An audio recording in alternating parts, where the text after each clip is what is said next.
3:00 ng madaling araw.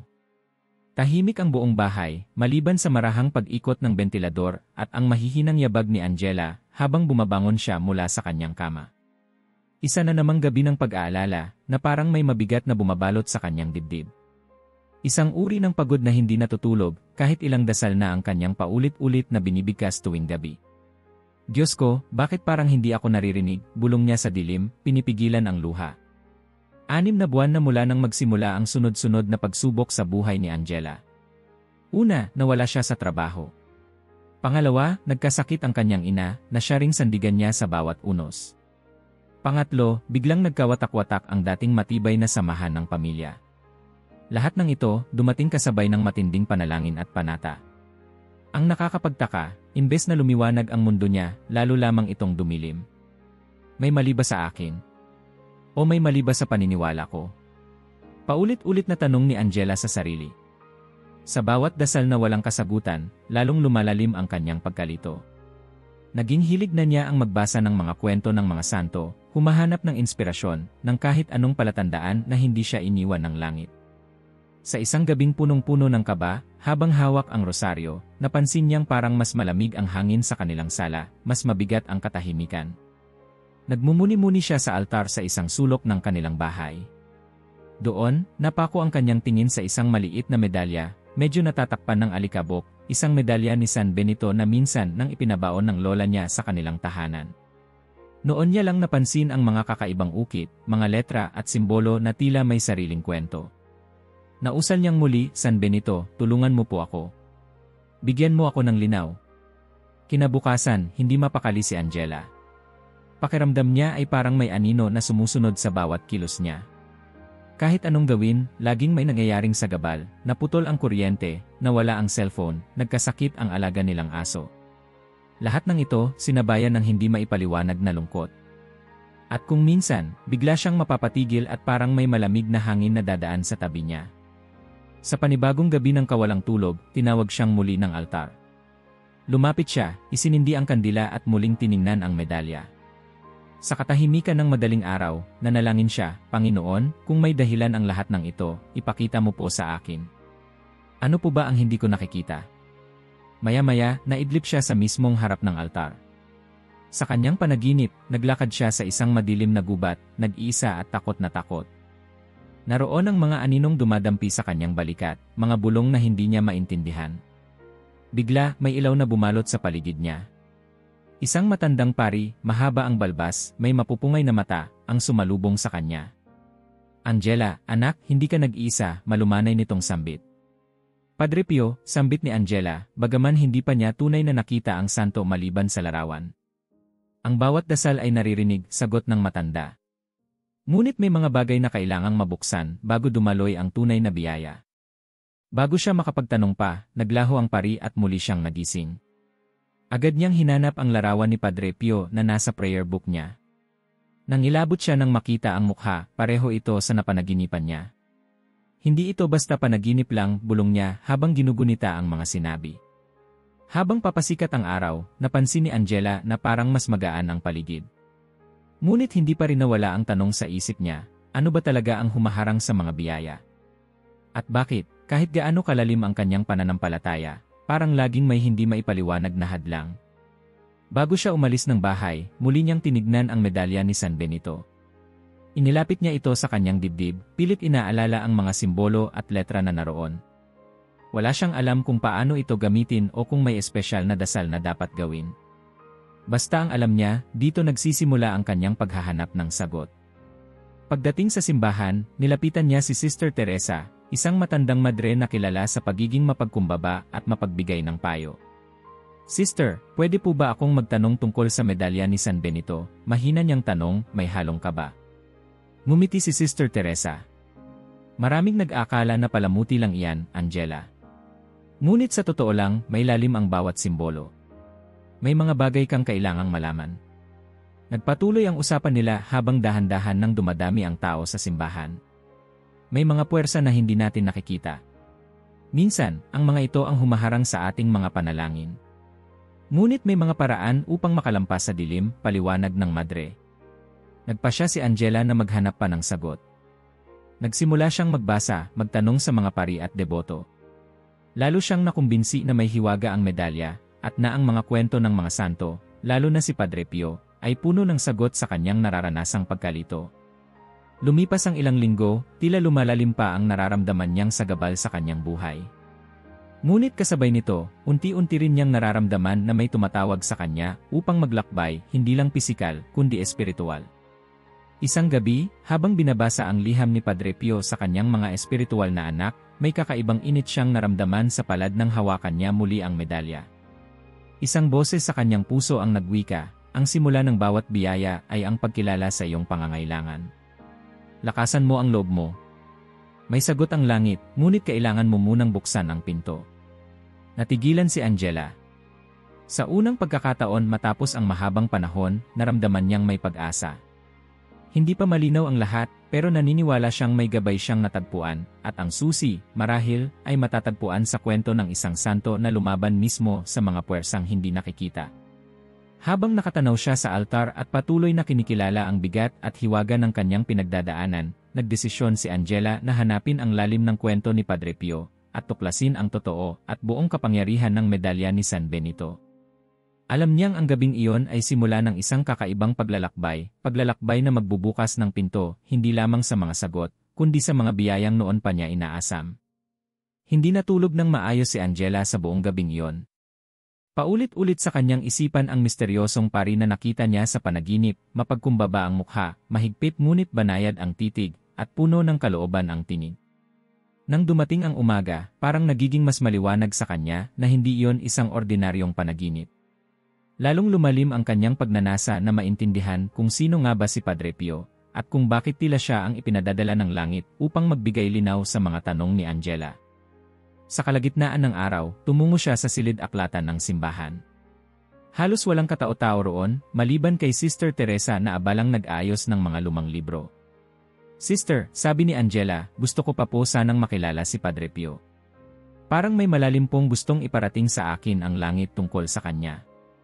Ngumiti si Sister Teresa at inabutan siya ng isang makapal na aklat, luma na ang takip, ngunit malinaw ang pamagat, ang buhay at mga himala ni Padre Pio. "Basahin mo ito, Angela," sabi ng madre. "Ang kwento niya ay puno ng hiwaga at tapang, marahil matutuklasan mo kung bakit siya ang nagpaparamdam sa iyo." Binuksan ni Angela ang unang pahina. Dahan-dahan siyang nilamon ng kwento ng isang batang lalaki mula sa Pietrelcina, Italy, na ipinanganak noong 1887 bilang Francesco Forgione. Mula pagkabata pa lang, kakaiba na ang karanasan ni Padre Pio. Nakikita na niya ang mga anghel, nakakaamoy ng hindi pangkaraniwang mga samyo kapag siya'y nananalangin, at madalas siyang atakihin ng matinding sakit na hindi maipaliwanag ng mga doktor. Ngunit higit pa rito, ang damdaming lumalaban sa loob ni Padre Pio, pagitan ng takot at tapang, pagdududa at pananampalataya, ay parabang nararamdaman din ni Angela. "Hindi pala ako nag-iisa," bulong niya, habang binabasa kung paano tinanggap ni Padre Pio ang kanyang misyon, kahit pa napakaraming hadlang. Isang gabi, habang nagmumuni-muni sa ilalim ng liwanag ng kandila, biglang sumagi sa isip ni Angela ang kwento ng stigmata, ang sugat ni Kristo na dumanas din ni Padre Pio. Ayon sa kwento, biglang nagpakita ang mga sugat sa kanyang kamay, paa, at tagiliran. Mula noon, araw-araw siyang dumaranas ng matinding kirot, ngunit hindi siya nagreklamo. Bagkus, mas lalo pa siyang nagdasal at nag-alay ng sakit para sa mga kaluluwa. Isang gabing payapa, muling na naginip si Angela. Sa panaginip niyang iyon, bumalik siya sa madilim na gubat, ngunit ngayon ay naroon na si Padre Pio, nakasuot ng simpleng abito, hawak ang rosaryo. "Angela," tawag nito, "ang pakikibaka ng iyong kaluluwa ay katulad ng maraming nilabanan ko noon. Hindi mo nakikita ang mga kaaway, ngunit totoo sila. Ngunit tandaan mong mas totoo at mas makapangyarihan ang liwanag ng Diyos." Hindi na napigilan ni Angela ang pagluha. "Paano po ba ako makakalaban? Parang palagi akong natatalo kahit anong gawin ko eh." Lumapit si Padre Pio, inilapat ang kamay sa kanyang balikat.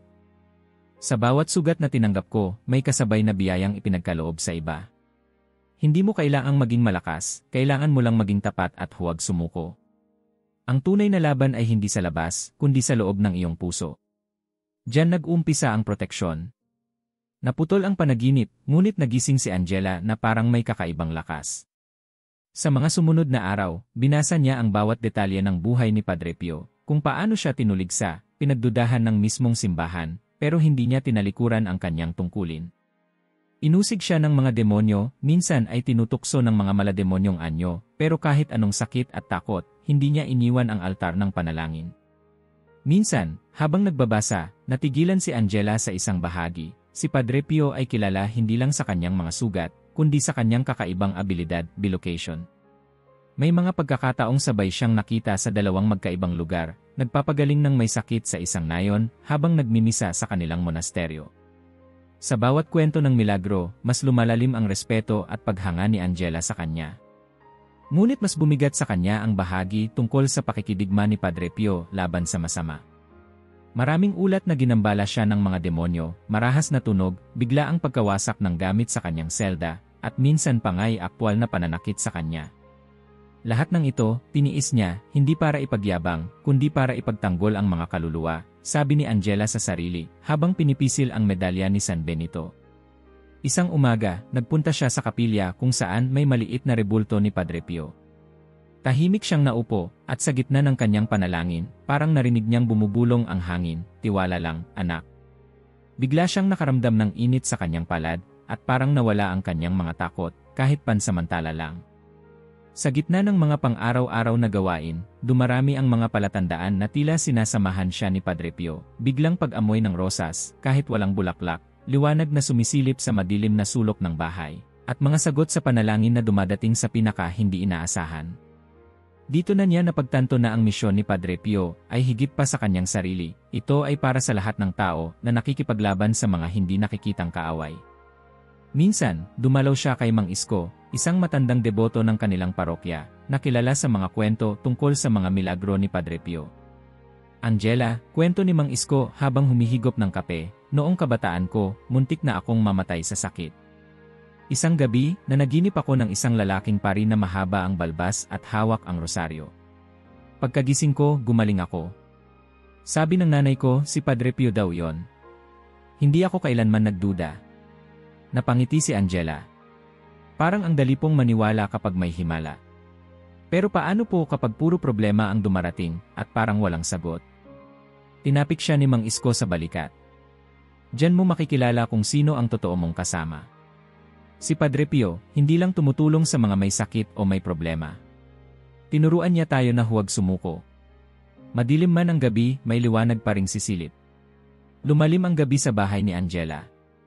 Habang nakahiga siya, hawak ang medalya ni San Benito, parang naramdaman niyang may paanyaya, magsimula ng bagong yugto ng kanyang buhay, hindi bilang biktima ng takot at kadiliman, kundi bilang mandirigmang may lakas ng loob, na gaya ni Padre Pio ay handang harapin ang anumang pagsubok, gaano man ito kalaki o ka-invisible. Habang pinipikit niya ang mga mata, sumagi sa isip niya ang isang tanong na bubuo sa susunod niyang hakbang, kung si Padre Pio ay nagtagumpay laban sa kasamaan, paano niya nagawa iyon? Ano ang kanyang sandata? Ano ang koneksyon nito sa medalya ni San Benito? Hindi niya alam, ngunit ang sagot ay unti-unti nang lumalapit, at mararamdaman niya ito sa bawat dasal, bawat takot, at bawat himalang bubukas sa kanyang harapan.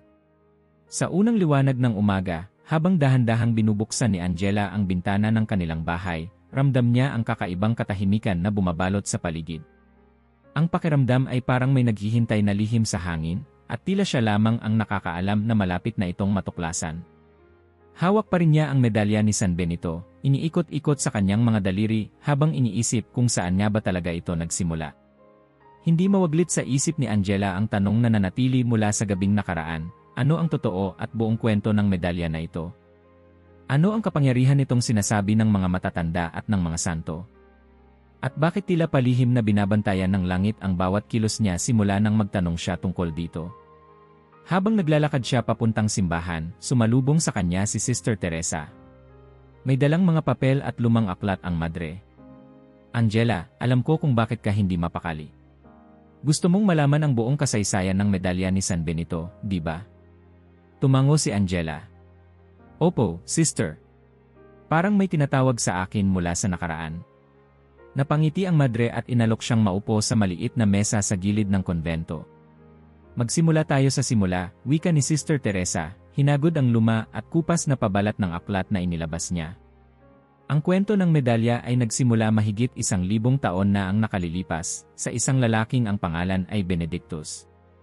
Habang bumubuka ang mga pahina ng kwento, parang dahan-dahang nagiging buhay ang mga tagpo sa isipan ni Angela. Nakita niya sa imahinasyon ang isang batang lalaki, nag-iisa sa kabubatan, puno ng takot at pagdududa. Ngunit sa halip na sumuko, pinili ng batang si Benedict na hanapin ang katahimikan ng Diyos. Sa isang kuweba malapit sa Monte Cassino, naglakbay siya sa loob ng kanyang sariling kadiliman, hinamon ng tukso, ng gutom, ng lungkot at ng masasamang espiritu. Ayon sa kasaysayan, dumating ang araw na nilapitan si Benedict ng mga kapwa monghe at hiniling na siya ang maging abot ng kanilang samahan. Sa simula, tinanggap niya ang tungkulin ng may kababaang loob, ngunit mabilis niyang natuklasan na ang mga tukso ay hindi lamang panloob, may mga tao ring gustong siyang pabagsakin, at higit sa lahat, may mga puwersang hindi nakikita na pilit siyang pinipigilan. Isang gabi, habang taimtim na nagdarasal si San Benito, biglang nagpakita sa kanya ang isang malademonyong anyo, nagbabantang sirain ang kanyang pananampalataya, patuloy ni Sister Teresa. Ngunit sa halip na matakot, hinugot ni Benedict ang krus na laging daladala at binigkas ang isang panalangin ng pagtataboy. Dito nagsimulang umusbong ang mga simbolo na kilala natin ngayon sa medalya. Sa bawat titik, may nakatagong kahulugan, mga panalangin ng pagtatanggol, mga tagubili ng tapang, at paalala ng tagumpay ni Kristo laban sa kasamaan. Sa gitna ng kanyang imahinasyon, nakita ni Angela ang kanyang sarili na parang saksi sa mga sinaunang tagpo, si San Benito, nakatayo sa gitna ng bagyo, hawak ang krus, pinalilibutan ng mga monghe na nanginginig sa takot. Isang liwanag ang bumalot sa kanya, at sa bawat katagang binigkas, umatras ang mga anino ng kasamaan. Hindi lamang ito kwento ng lakas, kundi kwento rin ng kababaang loob at pananampalataya. Angela, malumanay na sabi ni Sister Teresa, ang mga letrang nakaukit sa medalya ay hindi basta-basta. Halimbawa, ang sihayi ay nangangahulugang Crux Sancti Patris Benedicti, krus ng banal na ama nating si Benito. Sa likod naman, mababasa mo ang Irian sa Lismpleb, na bahagi ng sinaunang panalangin, Vade Retro, Satana. Nun quam suade mihi vana. Sont malakway libas. Ips venena bibas. Lumayo ka, Satanas. Huwag mo akong tuksuhin sa mga walang kabuluhang bagay. Masama ang iyong iniaalok. Inumin mo ang sarili mong lason. Habang binibigkas ni Sister Teresa ang mga salitang iyon, parang may kakaibang lamig na dumaan sa paligid. Napansin ni Angela na tila tumigil ang oras, at sa loob ng ilang segundo, ang mga mata ng madre ay parang mas malalim at mas maliwanag. Marami na ang nagpatunay na sa bawat pagkakataong ang medalya ay ginamit ng may pananalig, may misteryosong kapangyarihang pumapangalaga sa tao, wika ni Sister Teresa. Pero ilan lang ang tunay na nakakaalam kung paano ito gumagana. Tumango si Angela. Bakit po parang itinatago ng langit ang buong lakas nito? Napangiti ang madre, may halong lungkot at pag-asa. Hindi ito itinatago, Angela. Pinipili lang ng langit kung sino ang handang tumanggap ng ganitong tungkulin. Kasi, hindi biro ang maging tagapagdala ng isang sandata laban sa kadiliman.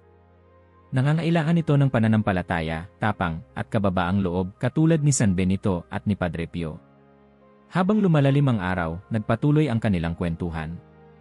Itinuro ni Sister Teresa ang kwento ng mga unang monghe sa Europa na palihim na ibinabahagi ang medalya sa mga nangangailangan ng proteksyon, mga magsasaka na inaatake ng mga ligaw na hayop, mga pamilya na sinusubukan ng mga masasamang espiritu, at mga pari na ginugulo ng mga demonyo sa gabi. Sa bawat kwento, lumalabas na hindi lang pisikal na depensa ang dala ng medalya, kundi isang uri ng espiritual na harang, parang tabing na hindi malalampasan ng masama. Sa ilang bahagi ng Europa, ipinagbabawal pa ng ilang hari at pinuno ang paggamit ng medalya, dahil naniniwala silang sumusuway ito sa kapangyarihan ng tao at nagbibigay ng sobrang lakas sa mga ordinaryong mamamayan. Ngunit sa kabila ng pagbabawal, patuloy na ipinamamana ng mga monghe ang medalya, kadalasan ay palihim, ipinapasa mula sa magulang sa anak, mula sa pari sa deboto. Naisip ni Angela, kaya pala parang itinatago ng lola ko ang medalya noon, parang may takot at paggalang na magkahalo. Sa bawat pahina ng aklat, lalo niyang nararamdaman na hindi lang kwento ang kanyang nababasa, parang unti-unti siyang hinihila papunta sa mas malalim na mundo, kung saan ang bawat letra at simbolo ay may sariling buhay.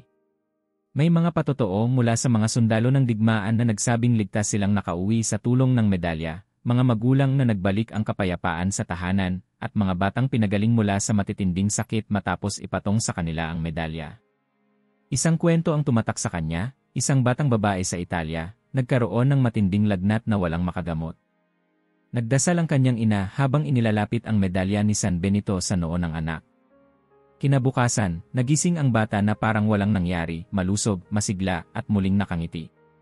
Mula noon, ipinagkaloob ng pamilya ang medalya bilang pamana sa bawat henerasyon, at ang kwento ng milagro ay naging alamat ng kanilang lahi. Habang binabasa ito ni Angela, sumilay sa kanyang isip ang imahe ng kanyang lola, hawak ang medalya, tahimik na nagdadasal tuwing gabi. Marahil ito ang sikreto ng kanyang katatagan, bulong niya sa sarili. Kinagabihan, bumalik si Angela sa altar ng kanilang bahay. Ngayong alam na niya ang bahagi ng kwento ng medalya, mas malalim ang kanyang paggalang dito. Hawak ang medalya sa palad, sinubukan niyang bigkasin ang panalangin sa Latin na itinuro ni Sister Teresa. Sa bawat salita, ramdam niya ang unti-unting pagbigat ng hangin, parang may lumalapit ngunit hindi niya makita. Biglang, sa gilid ng kanyang paningin, may aninong dumaan, mabilis, halos hindi makita. Kinilabutan siya, ngunit sa halip na matakot, pinili niyang tapusin ang panalangin. Nang matapos, parang nawala ang bigat sa hangin at muling bumalik ang liwanag sa paligid. Sa panaginip niya ng gabing iyon, bumalik si Padre Pio. Nakatayo siya sa harap ng isang matandang simbahan, sa paligid niya ay puno ng mga monghe at mga ordinaryong tao. Angela, wika ni Padre Pio, ang tunay na kapangyarihan ng medalya ay hindi sa metal, kundi sa pananalig na inilalagay mo rito. Tandaan mo, hindi lahat ng gumagamit nito ay nakakaranas ng milagro. Ang sikreto ay nasa puso at sa kaalaman ng mga simbolo. Lumapit si Padre Pio at iniabot ang medalya kay Angela. Bawat letra, bawat krus ay parang susi. Hindi mo kailangang matakot, kailangan mo lang buksan ang iyong sarili sa biyayang gustong ibigay ng Diyos. Pagkagising ni Angela, dama pa rin niya ang init ng medalya sa kanyang palad. Sa unang pagkakataon, hindi na siya natatakot sa hiwaga nito. Sa halip, naramdaman niya ang isang matinding pananabik na para bang ang kwento ng medalya ay simula pa lang ng mas malaking pakikipagsapalaran, hindi lang para sa kanya, kundi para sa lahat ng tao na naghahanap ng tunay na proteksyon at gabay. Napatingin siya sa bintana, kung saan dahan-dahan nang sumisikat ang araw. Sa bagong liwanag na yon, buo na ang kanyang loob. Hahanapin niya ang kabuuan ng lihim ng medalya ni San Benito, mula sa pinagmulan, sa mga simbolo, at sa tunay na kapangyarihan nito, upang, tulad ng mga santo at ng kanyang lola, maging tagapagdala rin siya ng liwanag sa panahong puno ng dilim. Hindi niya alam kung anong mga pagsubok pa ang darating, ngunit sa puso niya, nagsimulang tumubo ang tiwala, ang kanyang paghahanap ay may patutunguhan, at bawat dasal, bawat tanong, ay hakbang papalapit sa sagot na noon pa man ay nakatago na sa medalya na laging nariyan, naghihintay lamang na muling mabuhay ang kanyang tunay na kapangyarihan.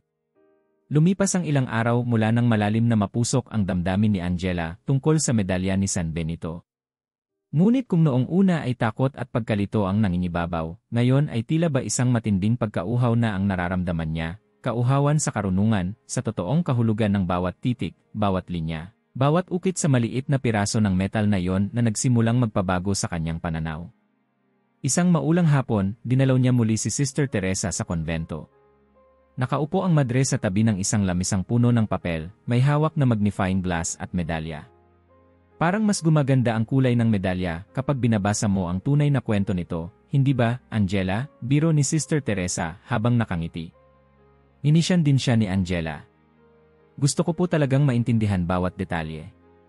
Para bang, kung hindi ko malalaman ang ibig sabihin ng bawat simbolo, hindi ko rin magagampanan ang tungkuling gustong ipagawa sa akin ng Diyos.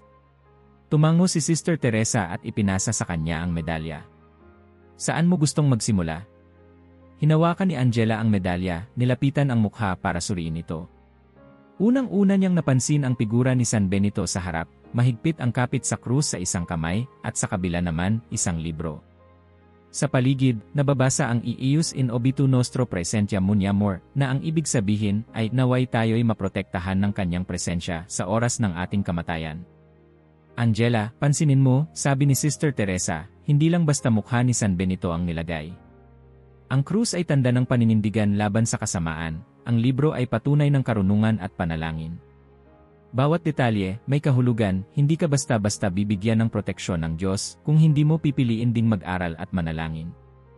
Tahimik na pinagmasdan ni Angela ang likod ng medalya. Doon, napansin niya ang isang malaking krus sa gitna.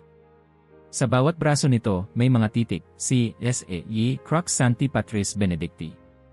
Ang krus ng banal na amang si Benito, bulong ni Angela. Sa paligid naman ng krus, dagdag ni Sister Teresa, makikita mo ang N.A. Vade Retro Satana, nunquam suade mihi vana. Habang binibigkas ito ni Sister Teresa, parang may mabigat na hangin na dumaan sa silid. Lumayo ka, Satanas! Huwag mo akong tuksuhin sa mga walang kabuluhan, pagsasali ng madre. Ang sumusunod pa, la N.E. Rey A.E. Sant Malakwa Ilibas, ipsi venena bibas, masama ang iyong inialok, inumin mo ang sarili mong lason. Ramdam ni Angela ang lalim ng bawat letra. Hindi ito basta ukit. Para bang bawat titik ay isang bala na inilalaban sa kasamaan. Sa gitna ng pagninilay, muling sumilay sa isipan ni Angela ang mukha ni Padre Pio, mapagmatsyag, tahimik, ngunit puno ng otoridad. Sa kanyang panaginip, nakita niya si Padre Pio na nakaluhod sa harap ng altar, mahigpit ang hawak sa medalya ni San Benito. Angela, narinig niyang tawag ng santo, bawat simbolo ay may lakas kung nauunawaan at ginagamit ng may pananampalataya. Lumapit si Padre Pio, inabot sa kanya ang medalya. Alam mo ba ang sikreto ng krus na ito? Tanong ng santo. Umiling si Angela. Maraming taon ko na po itong nakikita, pero hindi ko talaga alam ang kabuuang ibig sabihin. Ngumiti si Padre Pio at dahan-dahang tinuro ang bawat bahagi. Ang krus, Angela, ay tanda ng sakripisyo at tagumpay ni Kristo. Hindi natatakot ang demonyo sa metal, kundi sa pananampalataya at panalangin na inilalagay mo dito. Ang mga titik na ito, Ireanasel, Vade Retro Satana, nunquam suade mihi vana, ay tahasang utos. Wala kang lugar dito, kasamaan. Huwag mo akong buluhin. Habang isinusulat ni Angela sa kanyang kwaderno ang bawat salita, bigla siyang nakadama ng kakaibang panginginig sa kamay. Parang may liwanag na dumadaloy mula sa medalya patungo sa kanyang puso. Nagising siya mula sa panaginip, ngunit sa diwa ay naroroon pa rin ang tinig ni Padre Pio. Binasa niyang muli ang mga titik. Aire, Crux Sancti Patris Benedicti. Iranasan, Simpleb. Ius in obitu nostro presentiam miniamur. Sa bawat ulit, parang unti-unti niyang naaaral ang susi na tinutukoy ng santo. Lumipas ang ilang linggo. Ginawa na ni Angela ang pagninilay sa bawat bahagi ng medalya na parang isang ritual. Bawat gabi, bago matulog, tinatapat niya ang medalya sa kanyang noo, dahan-dahan niyang binubulong ang mga panalangin. Napansin niya, kahit ang mga dating madilim na pakiramdam sa kanyang silid ay unti-unting napapalitan ng kapayapaan. Nag-umpisa rin siyang makipag-ugnayan sa iba pang deboto sa simbahan, kasama na si Mang Isko at ang ilang matatandang babaeng gabi-gabi ang dasal ng nobena. Ibinahagi nila ang kanilang sariling karanasan. Minsan, Angela, parang naririnig ko ang mga yabag ng hindi mo nakikita, pero kapag binibigkas ko ang panalangin ng medalya, naglalaho lahat ng takot, kwento ni Lola Liling, habang marahang hinahaplos ang kanyang sariling medalya. Isang gabi, habang naglalakad pa uwi, nadaanan ni Angela ang isang batang umiiyak sa gilid ng daan. Nilapitan niya ito at tinanong kung anong nangyari. Ate, may sumusunod po sa akin, bulong ng bata, nanginginig. Napansin ni Angela na may sugat sa tuhod ang bata at takot na takot ang mga mata.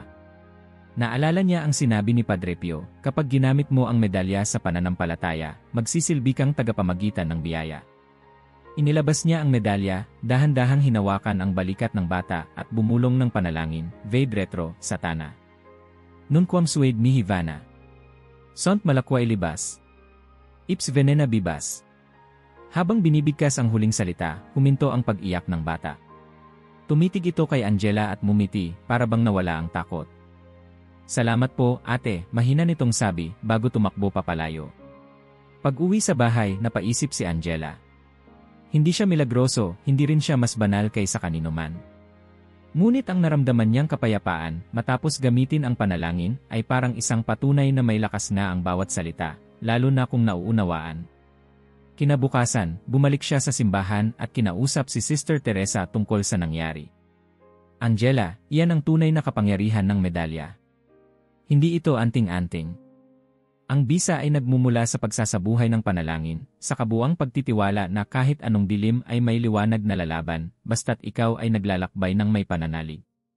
Dahil sa mga araw na iyon ng tuloy-tuloy na pagninilay at pag-aaral, nagsimulang mangarap si Angela ng mas malalim pa. Sa isang panaginip, natagpuan niyang muli ang sarili sa madilim na gubat na una niyang napuntahan noon. Sa pagkakataong ito, hawak niya ang medalya at malinaw niyang naririnig ang mga bulong ng kasamaan. Ngunit hindi na siya natakot. Sa halip, itinaas niya ang medalya at buong lakas na sumigaw, "Vade Retro, Satana!" Nagliwanag ang paligid at ang mga anino ay nagsitakbo, naglaho sa liwanag. Tumambad sa kanya si Padre Pio, nakangiti at parang mapagmataas sa kabutihan. "Angela, ngayon alam mo na. Hindi ito basta ritual kundi buhay na panalangin. Patuloy mong gamitin ang medalya bilang gabay, hindi bilang panakot. Ang tunay na lakas ay nagmumula sa Diyos, at ang bawat simbolo ay paalala ng biyayang iyon." Nagising siya ng may ngiti sa labi, puno ng pag-asa. Dahan-dahang pinunasan ni Angela ang medalya, tinitigan ang bawat titik, at sa puso niya, nagsimula ng mabuo ang isang bagong uri ng tiwala.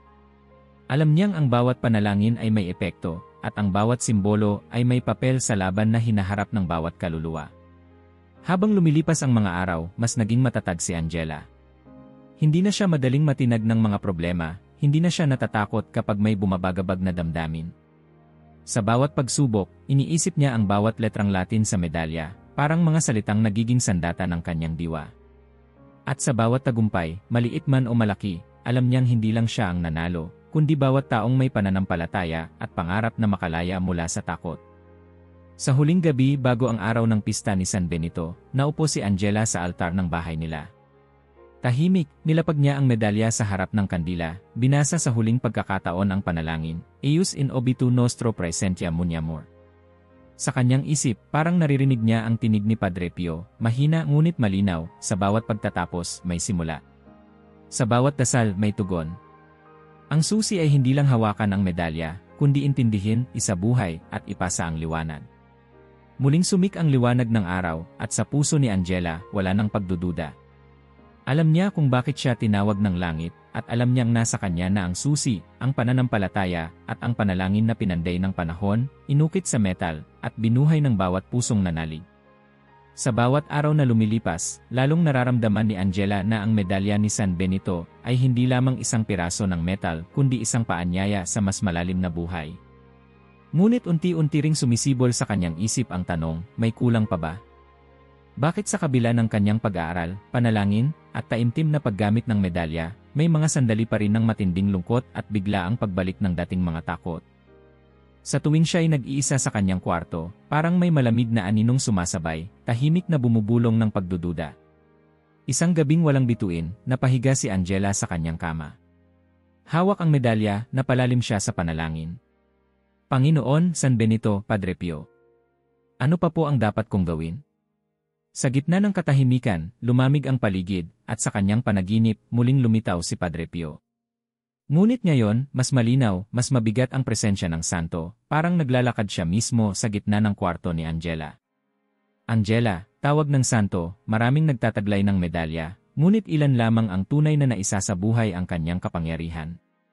3 haligi ang kailangang buuin, upang magising mo ang biyaya nito. Huwag mong hayaang maging palamuti lamang, kundi gawin mong bahagi ng iyong pagkatao. Unang haligi, kaalaman. Ipinakita ni Padre Pio kay Angela ang isang mesa na puno ng mga medalya, marami ang maganda, kumikislap, ngunit ilan lang ang tunay na ginagamit ng may kaalaman. Ang bawat titik, bawat panalangin ay parang kodigo. Kapag naintindihan mo ang bawat kahulugan, nagiging totoo ang sandata.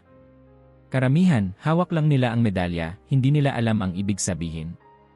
Ngunit kapag ginugol mo ang oras sa pagninilay, parang binubuksan mo ang pinto ng biyaya.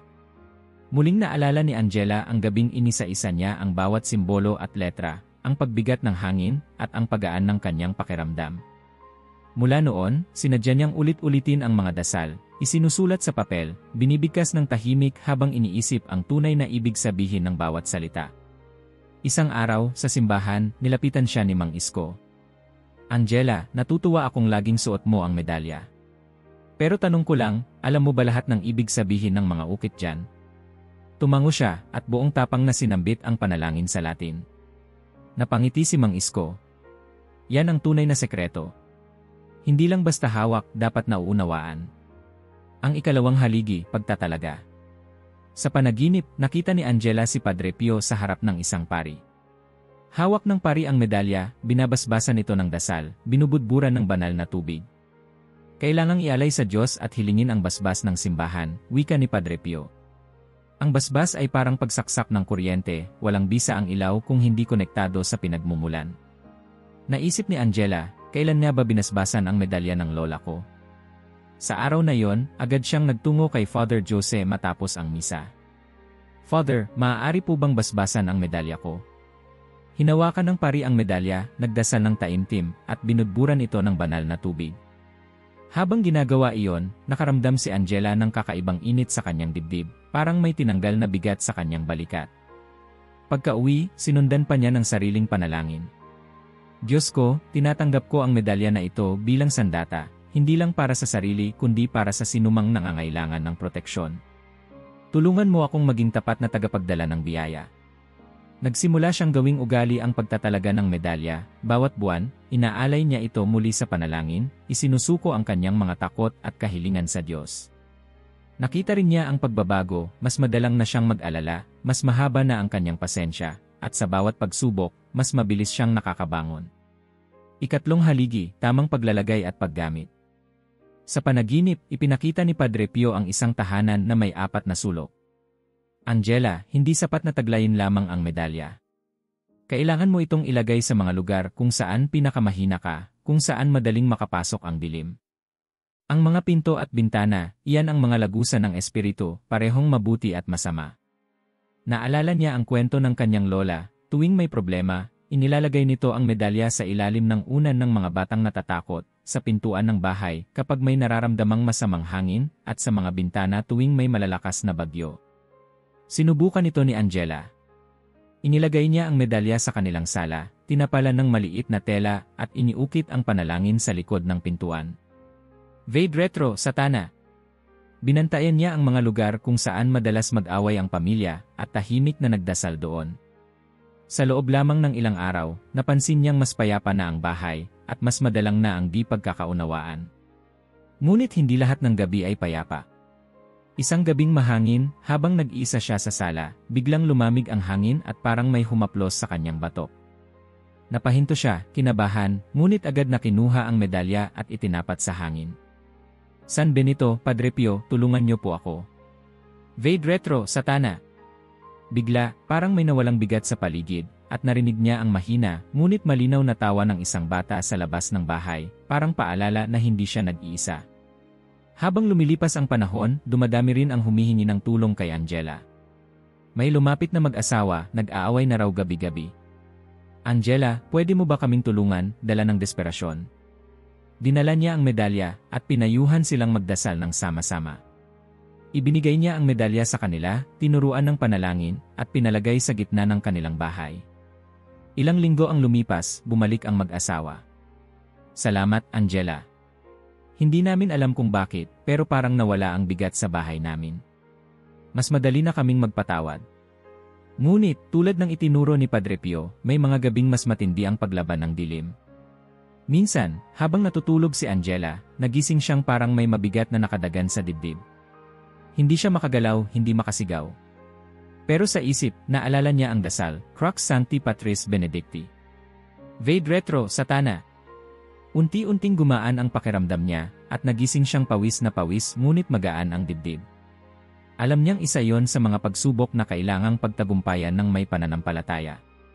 Habang sinasanay ang sarili sa 3 haligi, kaalaman, pagtatalaga, at tamang paglalagay, lalo niyang naintindihan na ang medalya ay hindi mahiwagang anting-anting kundi tulay ng biyaya, sandata ng panalangin, at paalala ng tunay na laban sa espiritu.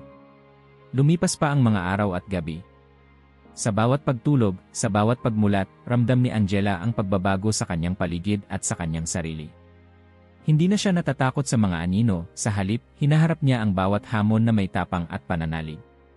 Unti-unti, natutunan niya ring magpasalamat, hindi lang sa biyayang natatanggap, kundi pati sa mga pagsubok, dahil ang bawat pagsubok ay paalala ng kanyang paglago. Isang araw ng linggo, habang nananalangin siya sa harap ng altar, napansin niya ang mga batang naglalaro sa labas, masayahin at walang takot. Sa kanyang puso, alam niyang iyon ang bunga ng panalangin, ng kaalaman, ng dedikasyon at ng paglalagay ng biyaya sa tamang lugar. Napangiti siya at sumulyap sa langit, bulong sa sarili, "Salamat, San Benito. Salamat, Padre Pio. Salamat, Panginoon." Sa wakas, napatunayan niya, kapag nabuo ang tatlong haligi, kaalaman sa simbolo, pagtatalaga, at tamang paggamit, hindi lang tahanan ang napoprotektahan, kundi buong puso, buong pagkatao, at ang kinabukasan ng mga taong naglalakbay sa dilim patungo sa liwanag. Sa mga linggong nagdaan matapos sundin ni Angela ang tatlong haligi na itinuro ni Padre Pio, unti-unti niyang napansin ang mga pagbabago sa loob ng kanilang bahay, at higit pa, sa kanyang sariling buhay. Mula sa isang tahanang dati ay puno ng bigat, malamig na katahimikan, at paulit-ulit na tensyon, unti-unti itong naging lugar ng pag-asa, paghilom, at kakaibang kapayapaan. Pero hindi ito nangyari ng biglaan o walang laban, ito ay dahan-dahan, parang liwanag na unti-unting sumisilip mula sa maulap na umaga. Isang gabi, habang nagpapahinga si Angela sa sala, napansin niyang mas magaan ang pakiramdam niya. Dati, bawat linggo ay tila isang labanan, may nagbabangayang magulang, may mga sulok na parang may nakatagong bigat, may lamig na hindi maipaliwanag kahit mainit ang panahon. Pero ngayon, kahit may mga aberya at pag-aaway pa rin paminsan-minsan, mas mabilis na silang nagkakaayos. Parang nabawasan ang bigat na humahadlang sa kanilang tahanan. Habang minamasdan niya ang kanyang pamilya, ang kanyang ina na abala sa pagtatahi, ang kanyang kapatid na nakangiting nanonood ng balita, napansin niyang mas madalas na ang tawanan at mas mahaba na ang kwentuhan sa hapagkainan. Parang mas masarap ang simoy ng hangin dito sa loob, biro ng kapatid niyang si Mark, hindi alam na may milagro ng unti-unting nagaganap sa bawat sulok ng kanilang bahay. Hindi rin nawala ang mga hamon. May mga gabi pa ring sinusubok ng lamig at bigla ang kaba, lalo na kapag malapit na ang anibersaryo ng masakit na pangyayari sa kanilang pamilya. Ngunit imbes na matakot o magtago, mas naging mapanalanginin at mapagkumbaba si Angela. Ginawa niyang ugali ang magdasal gamit ang medalya ni San Benito bago matulog, tahimik na inilalagay ito sa ulunan ng kanyang ina tuwing nagkakasakit, at isinasabit ito malapit sa pintuan ng kanilang tahanan. Dumating ang isang Sabado ng umaga, bumisita ang kanilang tiyahin na si Lita, na dati ay bihirang magpakita at palaging reklamo ang dala. "Angela, may iba sa bahay niyo ngayon. Parang ang gaan-gaan ng loob ko dito. Ang sarap ng hangin at parang hindi na ako tinatamad bumisita," sabi nito habang hinihigop ang mainit na kape. Napangiti si Angela, hindi ipinaalam ang sikreto ng medalya at panalangin, ngunit sa loob niya, naniniwala siyang ito ang dahilan ng pagbabago. Habang dumarami ang ganitong papuri at obserbasyon mula sa mga bisita, napansin ni Angela na may ilan namang tila hindi mapakali kapag pumapasok sa kanilang bahay.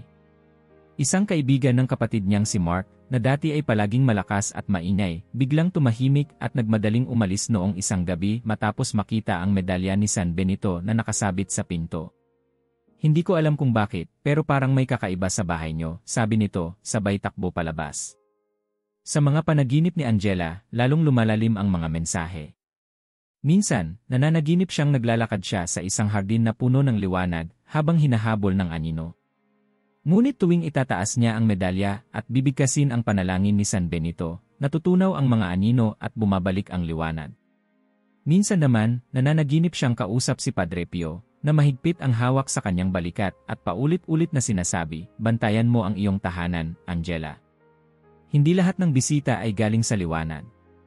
Pero huwag kang matakot, dahil kung ikaw ay may pananalig at alam mo ang iyong dasal, walang makakapasok na kadiliman na hindi kayang tabunan ng liwanag." Nagising siyang pawis na pawis, ngunit buo ang loob. Sa bawat panaginip, parang tumitibay ang paniniwala niya na ang laban ay hindi lamang sa nakikita kundi, higit sa lahat, sa hindi nakikita. Maraming gabi pa rin ang may takot, lalo na kapag naririnig niyang may mga yabag sa sala, kahit lahat ay tulog, o kapag sumisilip ang malamig na hangin sa ilalim ng pinto. Pero imbes na matakot, paulit-ulit niyang binibigkas ang panalangin, itinataas ang medalya, at nararamdaman niyang unti-unting lumalayo ang bigat. Naging mas bukas din ang kanyang pamilya sa pagbabago. Ang dati nilang ina na laging nag-aalala ay mas madalas nang tumatawa, mas matibay na sa pagsubok, at mas mapagpatawad. "Angela, parang nagbago ka. Dati, mabilis kang mainis at madalas umiwas kapag may problema. Pero ngayon, ikaw ang unang lumalapit, unang nag-aalok ng dasal," sabi ng kanyang ina, sabay yakap sa kanya. Hindi ako ang nagbago, ma, sagot ni Angela, ang Diyos, si San Benito, at ang dasal ang nagdala ng liwanag dito. May mga gabi na parang may gustong sumubok sa kanila. Isang gabi, biglang namatay ang ilaw sa bahay. Walang dahilan, hindi umuulan, pero bigla na lang nagdilim ang lahat.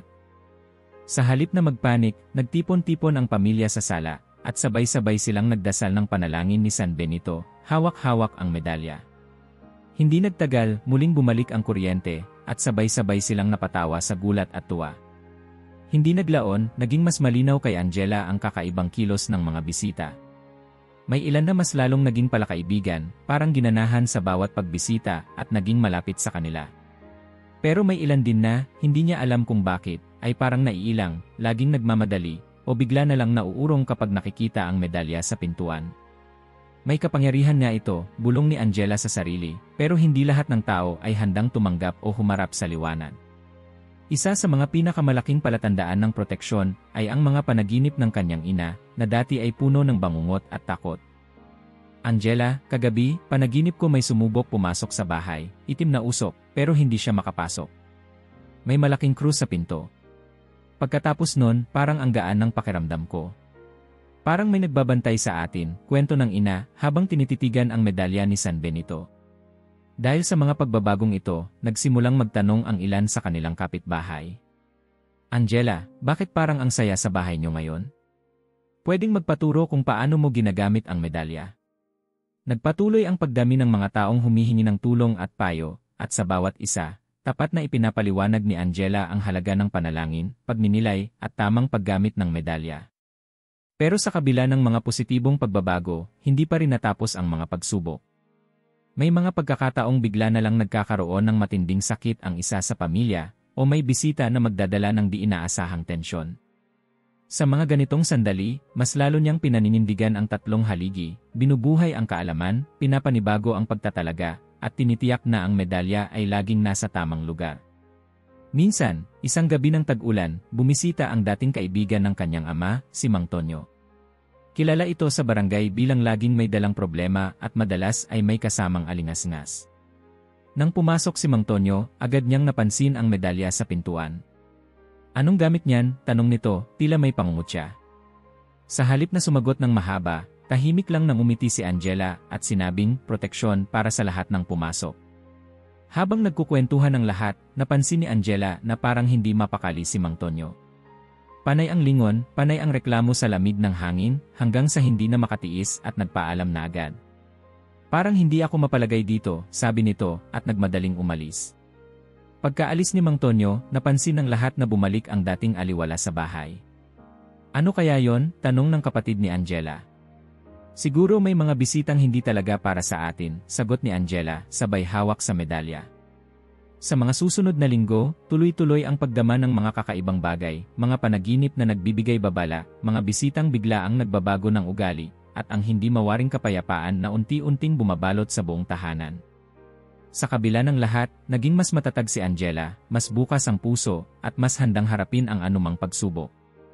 Ang pinakamalaking pagbabago ay naramdaman niya isang madaling araw habang nag-iisa siyang nagdarasal. Parang nawala ang bigat sa kanyang dibdib at may liwanag na sumilay sa kanyang isipan. Ngayon, alam ko na kung anong pakiramdam ng tunay na proteksyon, bulong niya. Hindi ito nangangahulugan na wala ng problema, kundi siguradong may lakas na babalot sa akin at sa aking pamilya, anuman ang dumating. Muling sumilay ang araw, at sa bawat pagsikat nito, alam ni Angela na ang medalya ni San Benito ay hindi lang pananggalaban sa dilim, kundi gabay din sa pagharap sa bawat bagong bukas. Habang patuloy na nadarama ni Angela ang biyaya at proteksyon na dala ng medalya ni San Benito sa kanilang buhay, mas lumalalim ang kanyang pagkaunawa na hindi lahat ng tao ay nagkakaroon ng parehong karanasan. Sa bawat umagang nagigising siyang payapa, sa bawat gabing napupuno ng panalangin, naiisip niya kung paano kaya ginagamit ng ibang tao ang ganitong biyaya, at ano ang maaaring mangyari kapag maling pagtrato ang namayani. Sa pagdaan ng panahon, marami ang lumapit kay Angela para magtanong o humingi ng medalya. Minsan, isang kaibigan niyang si Teresa ang dumalaw, may dalang malaking supot na puno ng iba't ibang uri ng mga religious item, rosaryo, estampita, crucifix, at higit sa lahat, mga medalya ni San Benito, bagong bili, may malalaki, may maliliit, may ginto, may pilak, at ilan ay mamahaling disenyo. Habang iniisa-isa ni Teresa ang kanyang mga pinamili, napansin ni Angela ang kakaibang tuwa sa mukha ng kaibigan, pero may halong pagmamalaki. Angela, tingnan mo. Ang dami kong nakuha. Siguradong protektado na ako sa lahat ng masasama. Lahat ng kwarto, bawat bag, bawat sasakyan, nilagyan ko ng medalya. Walang makakapasok na malas sa akin ngayon. Hindi agad sumagot si Angela. Tahimik siyang pinagmamasdan ang kaibigan, pilit na inaaninag kung may pagbabago ba sa kilos o damdamin nito. Sa halip na kapayapaan, napansin niyang parang mas magulo, mas balisa si Teresa, madalas mapatingin sa paligid, mabilis magpalit ng paksa, parang hinahabol ng hindi maipaliwanag na kaba. Lumipas ang ilang araw, muling bumalik si Teresa, ngayon ay mas litong-lito. Angela, parang hindi naman gumagana ang mga medalya. Sa halip na gumaan ang buhay ko, parang lalo pang dumami ang problema. May mga gabing hindi ako makatulog, palagi akong nananaginip ng masama, at ang mga anak ko, laging nagkakasakit. Hindi ba't dapat ay protektado kami? Saka naintindihan ni Angela ang panganib ng maling paggamit, ang pagtingin sa medalya bilang isang uri ng anting-anting, isang dekorasyon, o mas malala pa, isang koleksyon na ipinagyayabang.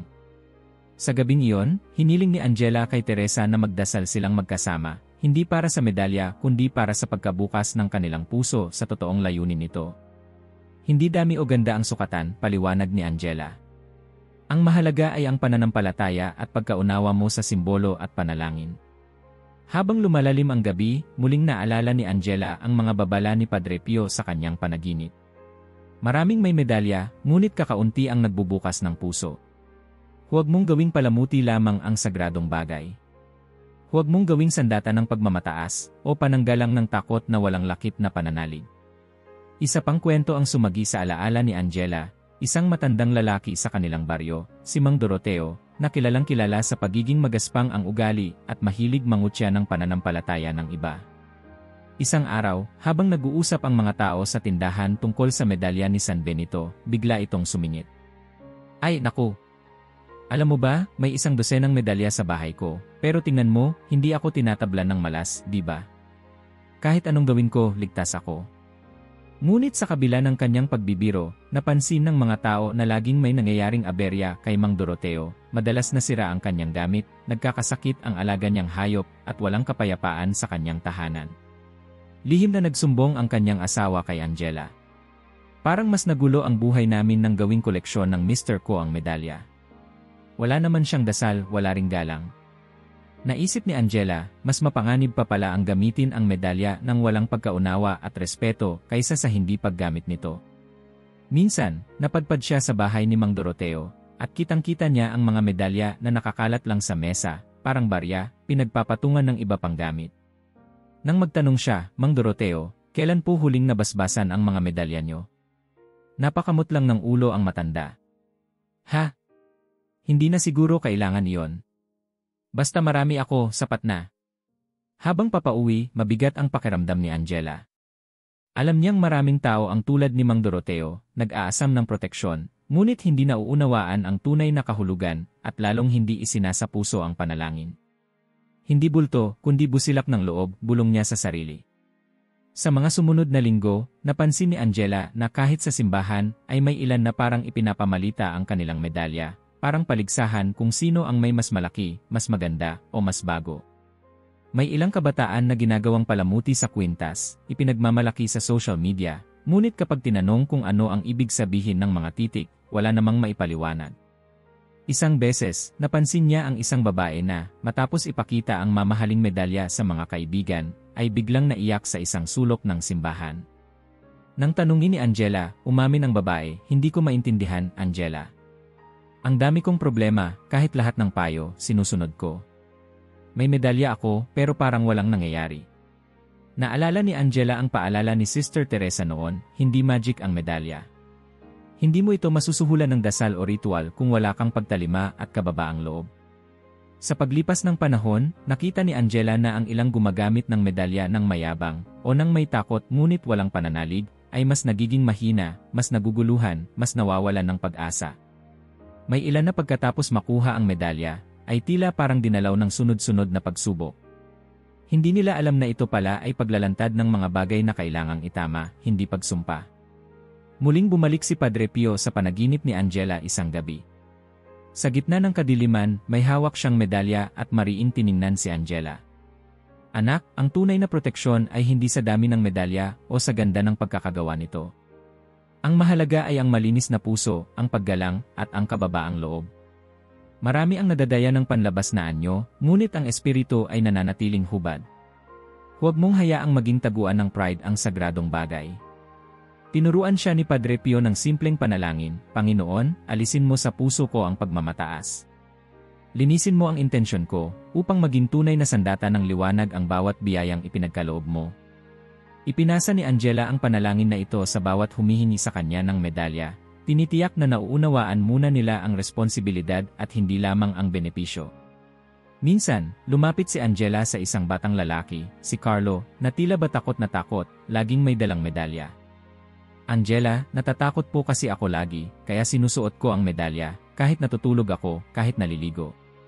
Nang tanungin ni Angela, bakit ka natatakot, sumagot ang bata, sabi nila, kapag may medalya ka, hindi ka nagagalawin ng mga multo, pero bakit ako, natatakot pa rin? Lumuhod si Angela sa harap ni Carlo. Alam mo, Carlo, hindi ang medalya ang nagpapatakbo ng takot mo. Ikaw din mismo ang pipili na magdasal at maniwala na kasama mo ang Diyos at ang mga santo. Kung gagamitin mo lang ang medalya para itaboy ang takot pero hindi ka naman nananalig, babalik at babalik lang din ang kaba.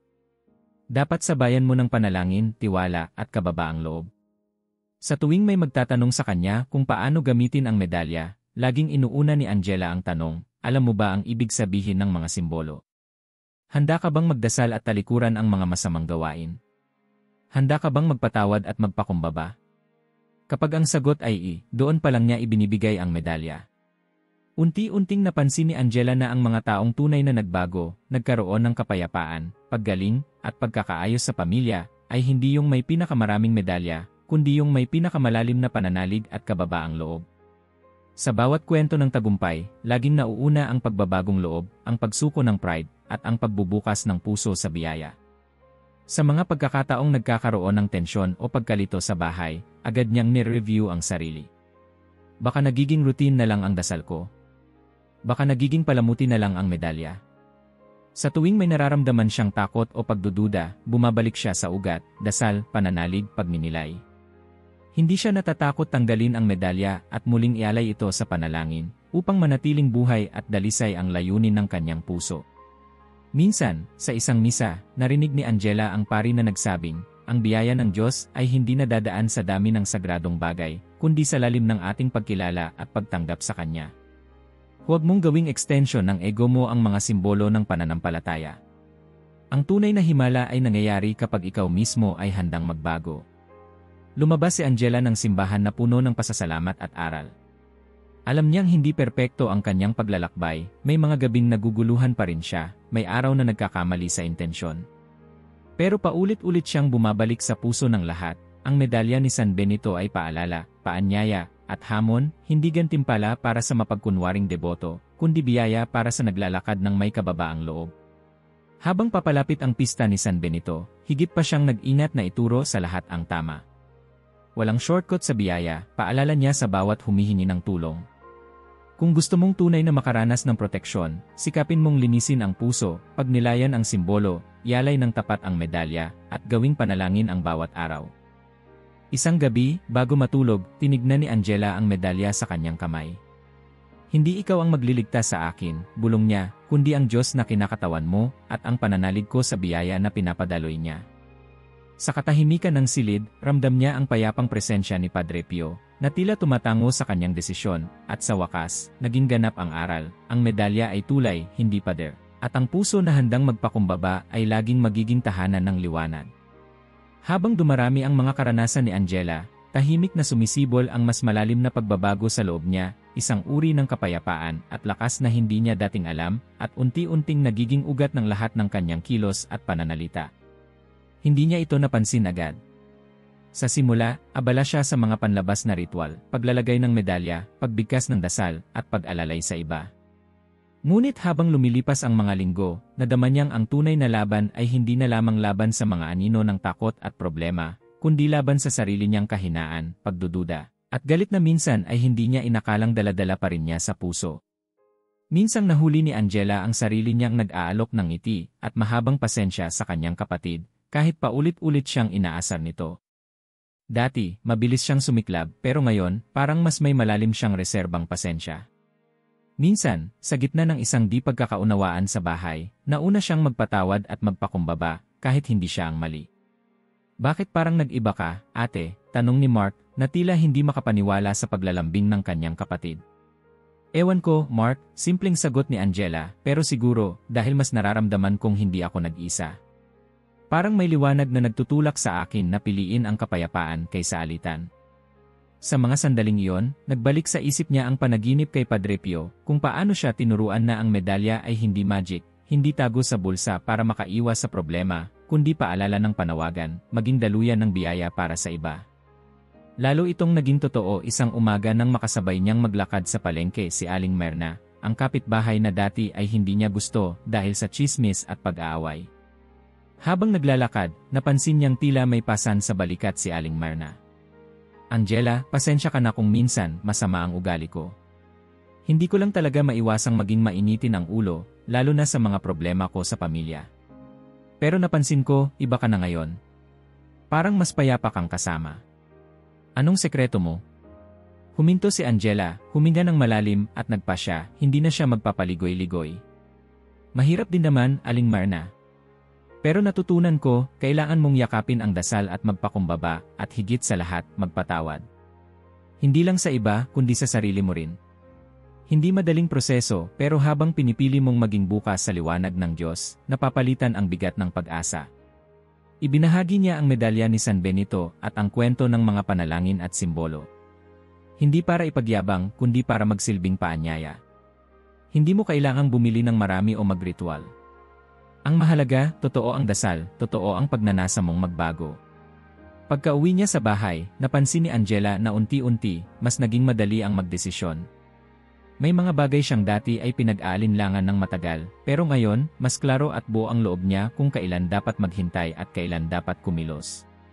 Sa tuwing may lumalapit na problema, hindi na siya natatangay agad ng takot. Sa halip, parang may tinig na umaalalay sa kanya, hindi ikaw ang may kontrol sa lahat, ngunit ikaw ay palaging may kakampi. Sa isang gabi ng pagninilay, tahimik na naupo si Angela sa altar ng kanilang bahay. Hawak ang medalya, tumitig siya sa kandila at bumulong, "San Benito, salamat po. Hindi ko alam kung saan ako dadalhin ng landas na ito, pero alam kong sa bawat araw, mas natututo akong magpakumbaba, magpatawad, at magmahal." Sa mga sumunod na araw, maraming tao ang lumapit sa kanya para humingi ng payo, o minsan, simpleng makinig. Nagulat siya na kahit ang mga dati niyang kaaway ay marunong nang lumapit sa kanya. "Angela, paano ka nagiging payapa kahit may problema?" tanong ng isang kaklase na matagal niyang di nakausap. "Minsan, may batang iniwan ng magulang sa simbahan. Walang gustong umako ng responsibilidad,